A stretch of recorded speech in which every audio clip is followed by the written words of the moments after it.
So this is a preliminary stream. I've got a video going to be releasing in a day or two. I just made actually on Tom Nash. And of course I've shown before he deletes videos. He deleted the video about PE ratios being completely unimportant. Tom Nash is a fraud. Let me be clear on this. Tom Nash is a complete fraud. He's a liar. He lied about his credentials. Folks, let's be clear about this. A lot of people can't think clearly, especially if you're a millennial and younger. It's not your fault. It's the problem with the society, the internet, and your parents' failure to navigate you through these things. So let me be clear about this. Tom Nash, unlike virtually any other fake investment guru on YouTube that I've come across, Tom Nash has done something that nobody else has done as far as I'm aware. As bad as these scumbags are, as bad as Meet Kevin is, as much of a scammer, disinfo, unqualified clown, an idiot, all these guys. Kevin never came out and said, look, I'm a former Wall Street analyst. Now, of course, he couldn't do it. I don't know if he would have. If he could have, he may have. I don't know. Because he already established himself as a real estate guy. But Tom Nash has come out and claimed that he has all these credentials. People seem to think that, well, he's credible. He was a former Wall Street analyst for more than 10 years.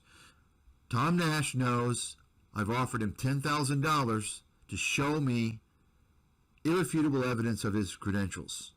He's not responded. Folks, pass the videos along. Email him. Post comments everywhere, especially on channels where he doesn't control. Let everybody know. Tom Nash is an absolute fraud. He's a fraud. He lied about his credentials to gain the trust of subscribers. He's selling a product. That's right, Tom. You're selling a product. You're selling affiliate links. You're selling advertisements. You're selling your garbage investment picks on Patreon. You're selling numerous products based upon your fake credentials. You are an absolute fraud. I can say that having come out for 6 months now, offering him $10,000. He's seen my videos. All his little gang has seen my videos. Notice none of the gang talks about my offer. You'll notice that, folks, the circle jerk. All these guys, they're all, I'm telling you, by the time some of you idiots realize it, it's going to be too late. I've been telling you from day one, they're all in the same freaking circle. It's a circle jerk. They're fooling you. Yeah, Jeremy sucks. Kevin sucks. They're all partnering together, and they're laughing at you. They're partnering and laughing at you. Let me just play this to illustrate to you guys the circle jerk. Listen to what Tom says here. It's basically this. Oh, you're going to pull a Jeremy again with this guy, right? So I think they got so much negativity from their own base off of the kumbaya moment with Jeremy, which I think was cool. By the way, I patched things up with Jeremy after that. So after their video, I called Jeremy. You know this. I told you this story. And me and Jeremy are cool. So we spoke and we patched it. You hear that, folks? And of course you saw where Tom goes on Everything Money. He says, I love the video. I'm a subscriber again. I resubscribed. They're all in the same circle jerk. All these people, folks, all of them, they're fooling you. Oh, yeah, I like the drama. They're all, first of all, none of them are qualified to be pitching stocks and be pretending to do analysis. None of them. Show me a single person. None of them. Second of all, they're all pretending to be adversaries. And they're not. They're all fakes. They're all in the same group. CoffeeZilla is in that group, by the way. He won't call out these guys. Why is that? Hey, Coffee Boy, Mr. Self-Proclaimed Detective, and send him this clip. Hey, boy, hey, little kid, you were calling out the trading gurus before. Ricky Gutierrez. See, why not? Why aren't you going after this latest wave, Coffee Boy? And the reason why, of course, is because Coffee Boy is in the same circle jerk with these guys, so he doesn't even go over into these guys anymore. Coffee Boy is responsible for building Tom Nash's channel. Coffee, you're a fraud. You have no credibility. You're a fraud. Everyone can make a mistake, but you know you made many mistakes with these guys, and you haven't come out and set the story straight. That makes you a fraud. You're a fraud. What are you going to do about it, Coffee Kid? Huh? What are you going to say about it, Coffee Boy?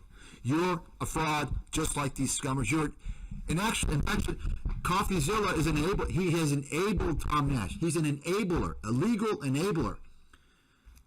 Because he says that, oh, well, I looked at Tom's credentials and I've signed off on them. Tom Nash built his channel off of CoffeeZilla.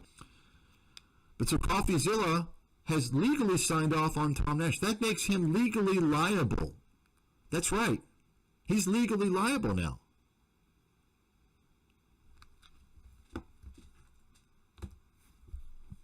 So you heard Tom Nash. He patched it up. Folks, all these guys are in the same circle jerk. They have a different position in the circle jerk. You got to understand this. I learned all this stuff 15 years ago when I was exposing all the gold pumping scam artists. You know, they all hang out in the same circles. In the YouTube situation, it's just a different thing. They pretend like they're going after these other people, and they're not. And you know, there's highs and lows, and at the end of the day, oh yeah, we made up. Oh really? So you're calling somebody a fraud and a scammer, Paul, everything money, and you made up. What? How does that make sense? What? You mean you were bought off? You understand, folks? These people are disingenuous, scumbag, scam artists. And once again, just to remind those who haven't seen the stream that I did the other day on everything money, you'll notice that they criticized Tom only for, we don't know where he lives, but we do, he's in Israel. And we don't know his real name, and he has bad stock picks. They never brought up the most important topic, and that is he lied about his credentials. Now, Seth knows who I am. He sent me an email months ago telling me how much he liked my videos on Tom. And so they've seen my videos on Tom about the credentials. They know about the $10,000. They haven't said anything. Why? Because, folks, they don't want the idiots on YouTube who watch them to understand the most critical aspect of these fake investment gurus. They don't have credentials. Paul, everything money, he doesn't want his brainwashed, low IQ, naive cult members to realize that credibility, right, that's the key. What's your credibility? What qualifies you to be giving a stock analysis and to be charging people money for that? See, that proves how disingenuous Paul and everything money is, just right there. They don't want to bring up that issue.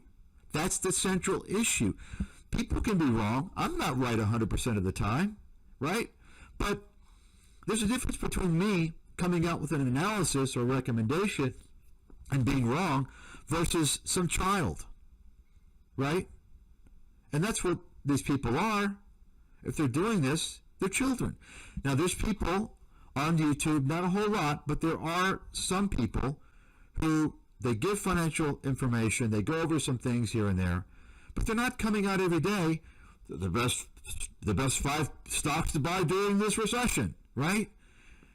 These guys are promoting trading simply for the fact that on a daily basis, even everything money, they're promoting trading and they claim to be value investors. Why? Because on a constant basis every day, they're going over new stocks. Oh, we go over this stock. And then you got this Mo guy who promotes videos on introduction to shorting stocks, introduction to day trading, right?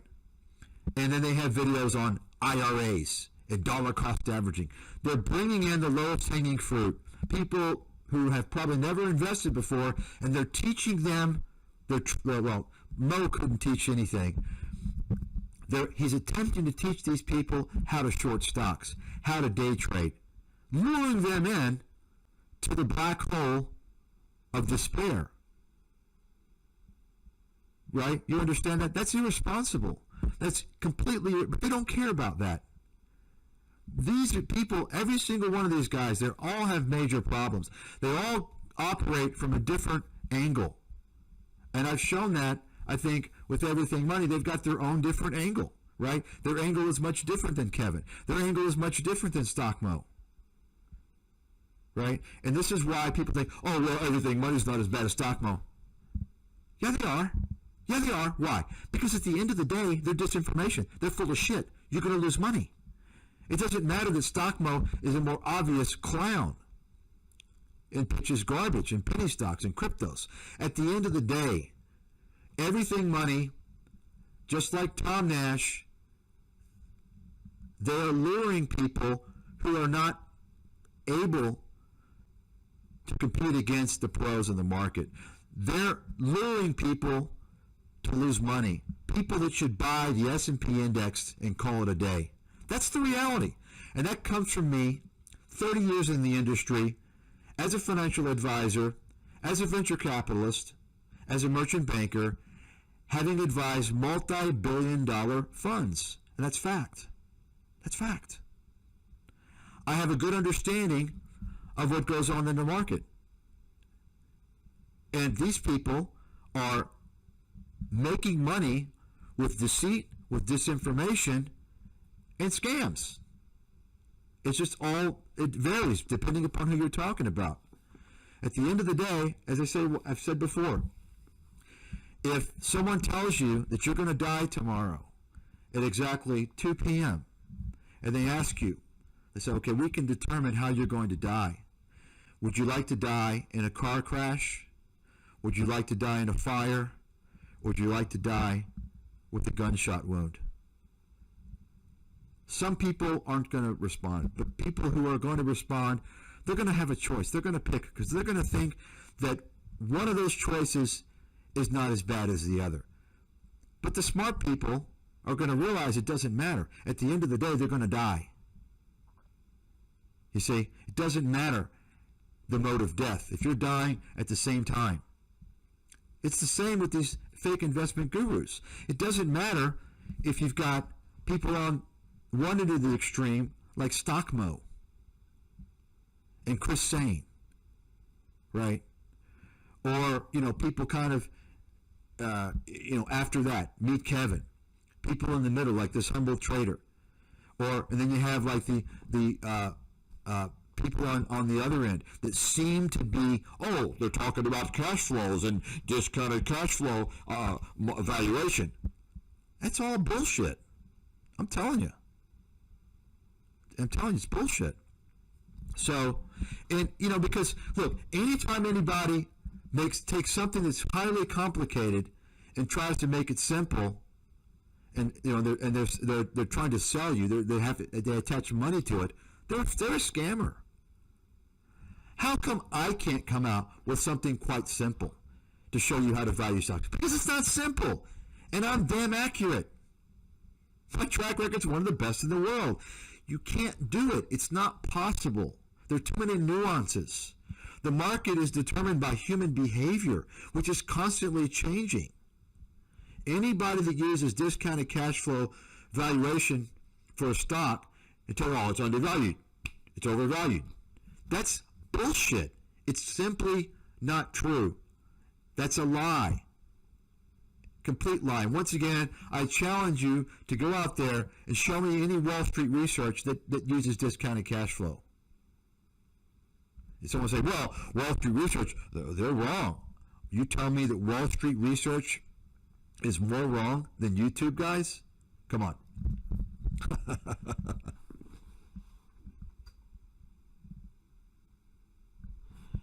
Sam says, I just now looked at the screen, by the way.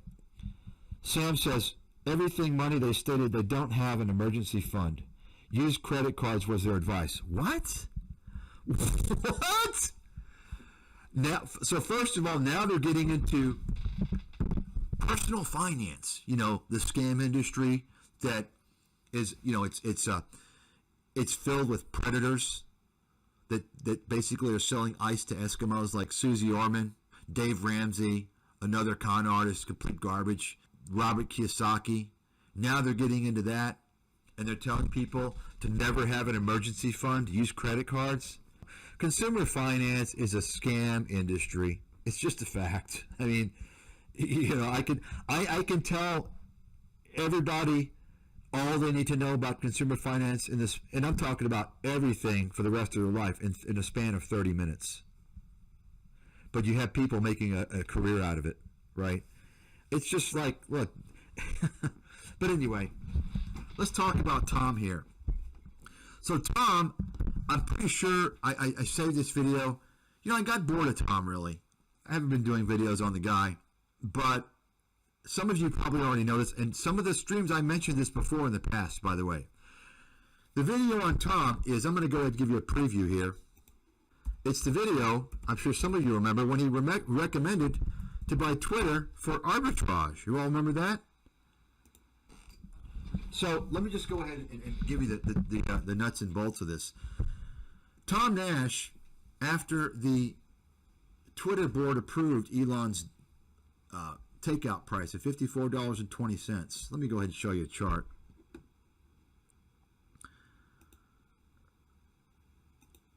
Now, keep in mind, here's when they approved it, I guess in early April. Now, remember, this was when the market began its major, devastating sell-off, right?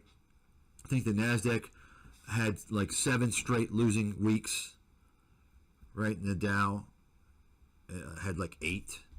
Now, so Tom Nash came out and released a video on April 26th. You can see right here. And he made the video the day before when it was just under $52. And he says in the video, hey, because the market was going down, he says, look, the market's going down. I'm going to show you a way you can make money even if the market goes down. And he basically said, this is almost a slam dunk, almost no risk, almost a guarantee, buy it. And he said basically, look, this is arbitrage. I'm going to teach you this strategy, and it's usually used by pros. But I'm going to democratize. That's why I'm here, to democratize these things, to show you people. Yeah, to show them how to blow up. Okay? So he's basically saying it's a good deal, it's low risk, it's going to close in 2 weeks, and you get upside of 4%. He recommended it. So what happened? Collapsed. You lost 25, 35%. Complete disaster. And why would you engage in something like that for 4% upside? Why?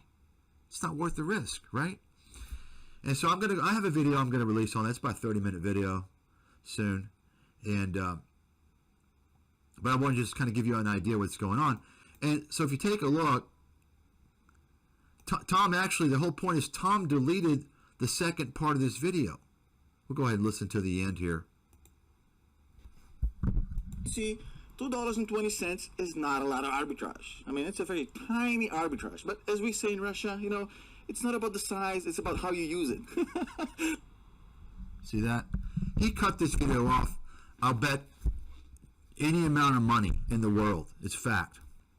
So, Tom Nash deleted. Did anybody see this video? Now, he also altered the description somewhat. He altered the description. But what's important, folks, save his videos, put the timestamp on there, and now you have to save the description because he changes it, and even the comments. Take a look at some of the comments. You can read the comments where they're saying, hey, Tom, you were wrong. You're going to apologize now? If you watch the video, hedge funds, he's not coming out strongly and saying, yes, buy, it's low risk. But you can tell he's kind of is. That's why he spliced the second half of the video. See, in YouTube, you're able to edit videos that have been published. This is what he did. I'm sure of it. I'm absolutely sure of it. But it doesn't even matter. Because if you listen to this, he's basically saying, look, it's 4%. He starts out by saying, we don't know anything. Everything's uncertain in life. But this is basically, he's implying this is certain. Watch the video for yourself and see. He even tries to validate arbitrage by claiming that Benjamin Graham talked about it in his book. Arbitrage is not value investing, and what Benjamin Graham, most of the stuff from his book is not even applicable today. That's like old. That's not even applicable. And so, of course, when you're going to hear someone criticize me, they're going to focus on that statement I just said. Oh, yeah, he doesn't think Benjamin Graham. He doesn't think. You see, this is what these fraudsters do. They take little things that don't really matter, that are not the core of the argument, to focus on those. And see, I'm in a position to criticize Benjamin Graham, okay, because of my status in the world. And I'm just telling you the truth. Anybody that thinks that Benjamin Graham's most of that stuff is applicable doesn't have a clue what's going on. But anyway, and you'll notice also Tom has some replies. You'll see he's deleted some of the replies as well that he replied to. He's trying to erase the traces of his very strong recommendation to buy Twitter. And I mentioned this, as I said, I mentioned this at least once or twice over the past couple of months about this. I was laughing about his call. Did he already delete it? Doesn't matter. I've got it on my video. I've got it on the video. I'll be showing it when it's released. I can't find it here. But the guy basically said, hey, Tom, I told you this was risky and it wasn't going to work. Are you going to come out now with an apology video since all your subscribers lost a ton of money on this? Right? You see? So, of course, I talked about Tom before. He made this video, and he deleted it after he saw my video. And my video was calling him out. As you recall, Tom made this quick video, something like, "This is a slam dunk." That was the name of the video, something like that. And in that video, it was a response to Everything Money, where I guess Everything Money talks about PE ratio. And by the way, Everything Money, Paul is a clueless chump. In their 8 pillars, you'll recall, initially they had 1 PE ratio. And then they decided to put historical numbers. But Paul is still clueless because he doesn't understand that historical PE ratio numbers doesn't really tell you a whole lot. That's only really for relative valuation. And if you understand the typical PE ratio of the industry, it doesn't do you any good otherwise. What's most important is the forward 12-month PE ratio. And Paul doesn't understand that. He's clueless. Even Stockmo understands that. They were criticizing Stockmo for talking about the forward 12-month PE ratio. Hey, Paul, Mr. Hair Transplant, why do you think investors, Wall Street, highlights the importance of earnings and earnings season and earnings estimates and forward revision? You understand, Paul? It's all about forward earnings estimates. You dildo. And of course, this stuff that I'm saying is completely irrefutable. What do you do when you have a top expert who states things that are irrefutable to fake investment guru monkeys? They ignore it. Best way is to spread my videos, folks. Let everybody know, okay? Posting comments about it, right? That's what you do. Email other people with channels. You will find out if they're in the circle jerk, right? Think about this. I mean, simply for the fact, look who I am. I stayed off YouTube all these years, all this time. I mean, I'm the guy that predicted the financial crisis, not just predicted it in detail and more accuracy than anybody. Who would want to talk to me? It's not about that, folks. It's about scamming. YouTube is about scamming people. That's all that matters. Not about providing value. It's about people running their scams. Therefore, you don't want to upset the circle jerk. You want to make as many friends with scammers as you can, because we all know that con artists form syndicates. They're stronger when they work together, you see. And they're stronger when they, say, sequester their cult members in discords. You see, isolate them away from any type of criticism or any type of question. So you're surrounded by a bunch of clueless cult members who are always going to explain why you got it wrong. Oh, well, but you don't understand, his real thing. It's, you see. So, it's the circle jerk, folks.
terms of getting back as an investor, if it's coming down to here,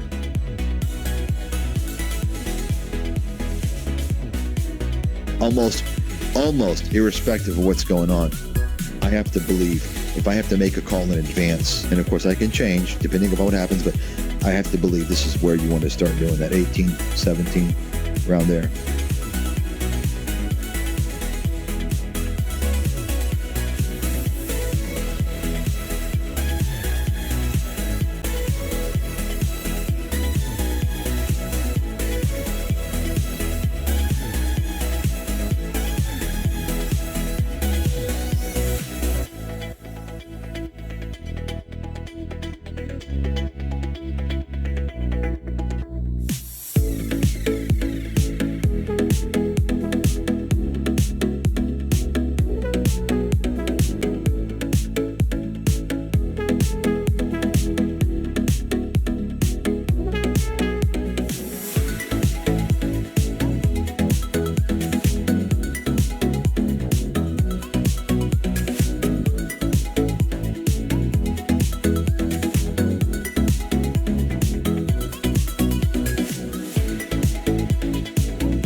Their earnings report is a complete game changer, at least for quite a while.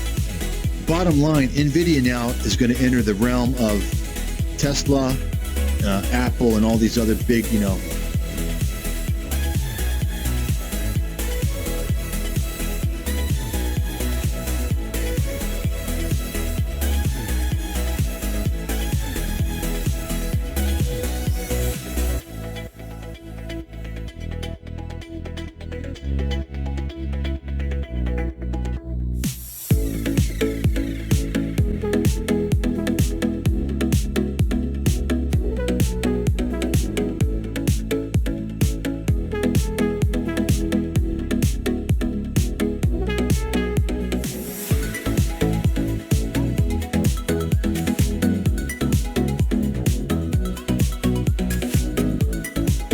I mean, listen, NVIDIA can come down to 150, come down to $100. If you don't think it's possible, then you don't understand how the market works.